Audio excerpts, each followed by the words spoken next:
Kumustahin naman natin ang sitwasyon ng mga pasahero sa Batangas Port. May ulat on the spot si Dano Tingkungko. Dano? At Rafi, unti-unti na ngang napupuno ng pasahero itong Batangas Port. Hindi lihis yan sa inaasahan lalo ngayong Lunes Santo. Kahit malayo sa kahapon ang tagpo, ngayong umaga sa Batangas Port kung pila ang pag-uusapan, kahapon blockbuster ang pila pa Odionggan Romblon, pero kanina maaliwalas pa sa mga ticketing booth at pre-departure area. Ito ang sinamantala ng ilan na iniiwasan ng siksikan lalo't papalapit na ang Miyerkules Santo. Tulad ng pamilya Robles na biyaheng Calapan mula pa sa Navotas, ngayong umaga rin ay maaliwalas pa ang pila sa mga ticketing booth papuntang Odionggan Romblon.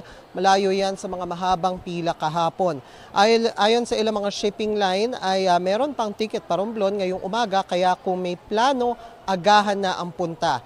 Sa tala ng pamunuan ng Batangas Port as of 8 a.m. kanina, nasa 5,000 na ang bumiyahe via Batangas Port.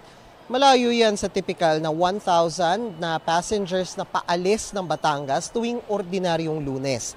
Inaasahan hanggang Huwebes Santo, lalo pang tataas ang bilang na ito, kaya pakiusap nila sa mga pasahero magparamdam ng maaga, lalo na sa mga parumblon.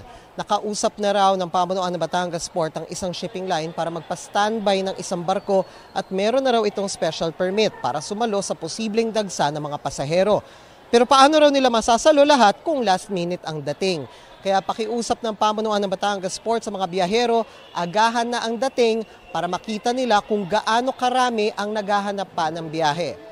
At gaya nga ng ating naunang sinabi, Rafi, sa mga oras na ito, kung para kaninang umaga ay unti-unting napupuno or unti-unti nang nagdadatingan dito yung mga pasahero na paalis at papunta sa iba't ibang probinsya sa Mindoro, Romblon at Visayas area. Inaasahan na lalo pang darami o lalo pang sisikip dito habang umuusad ang maghapon. Rafi.